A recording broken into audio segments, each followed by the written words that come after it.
What's going on, guys? I hope you guys are doing well. My name is Josh Santos. I appreciate you guys for tuning in. And today I have a very special performance review for you guys. And just like this crazy year that we've had, I have in my hands one of the craziest sneaker releases that Nike has released.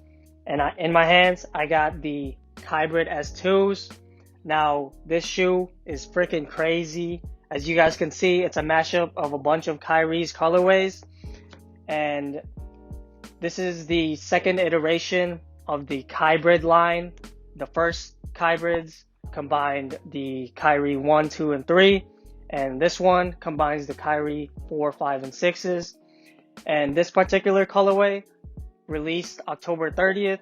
And I got it during release day. So I've had it for about 2 months now. And you know, it's really hard to find gyms, especially with the COVID lockdowns. So I probably worn this maybe around 10 times on the indoor court. And I feel like I have a really good grasp of how this shoe is. So without further ado, let's jump right in. Alright guys, I'm going to start off by talking about the traction. So if you guys couldn't tell, the Kybrid S2 features the same exact outsole as the Kyrie 4s. And just being straight up with you guys, this was a horrible move by Nike because I've had the Kyrie 4s and it was probably one of the worst traction in all of Kyrie's signature models. And unfortunately, this is the same case. The traction is just really, really inconsistent. And just so you guys know, the traction pattern does require some break-in time. So straight out of the box, the traction is going to be pretty horrible, but the more that you guys play in this shoe, the better it will get. But even then, the traction is pretty bad compared to other Kyrie shoes. And so I wouldn't expect too much out of the traction. Like I said, it's pretty inconsistent and you are going to need to wipe a lot. But one good thing that I would say with using the Kyrie 4's outsole is that it will last a long time.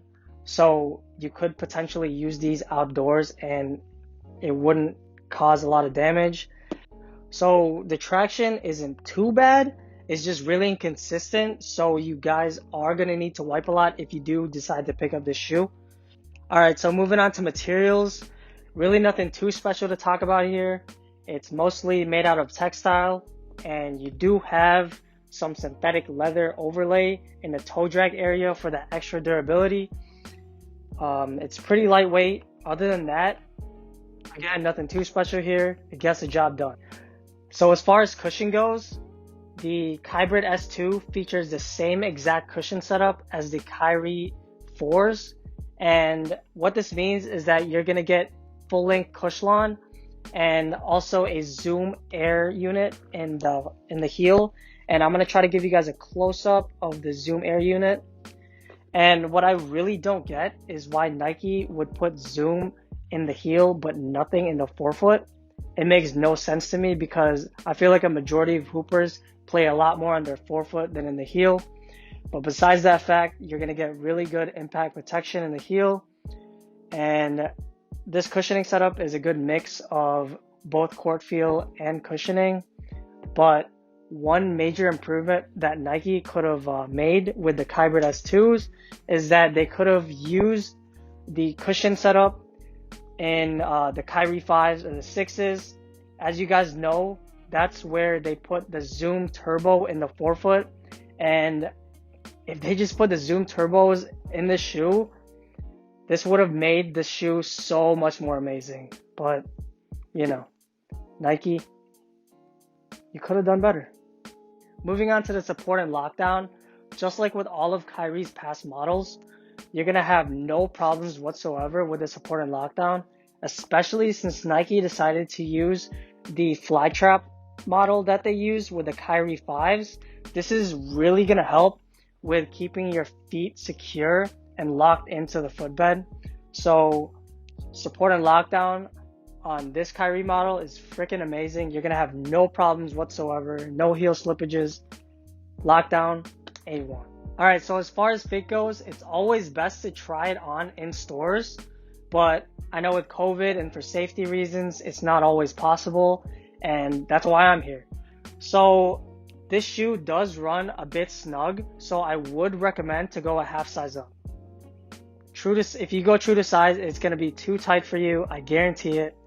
And if you do have white feet, you might even possibly go a full size up, but in my case, I only just went a half size up. Alright, so the Kybrid S2 retails for $140 US, which is $10 more than the retail price for the Kyrie 6 and the Kyrie 7s.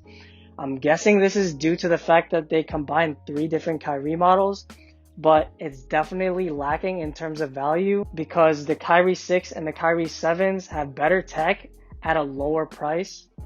Alright, so in conclusion, from a purely aesthetic standpoint, you are not going to find a crazier, sexier looking sneaker than what I have right now with the Kybrid S2s.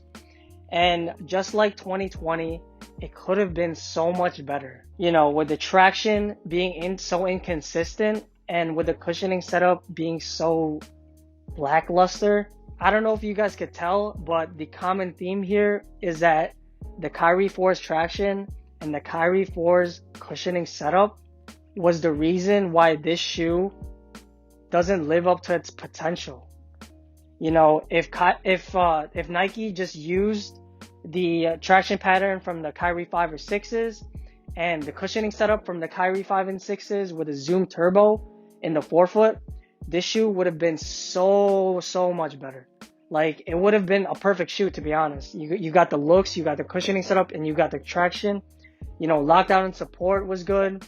And again, as far as sizing goes, go half a size up. And if you're a wide footer, maybe even consider a full size up. But, you know, as far as pricing goes, would I choose this over the Kyrie 6 or 7s? Probably not, because, you know, you're getting better tech with the Kyrie 6 and 7s. But, you know, if I'm going for looks, if I'm going for drip, if I'm going for trying to be different on the court, this is definitely the shoe that I would get. I hope you enjoyed the video, and if you did, please subscribe, comment, like, turn on the notification bell.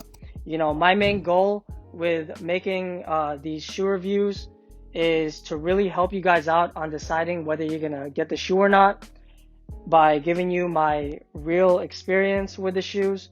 And yeah, I mean, I really got nothing else to say other than, again, subscribe, please support, join the fam. My name is Josh Santos, and I'm out. Peace.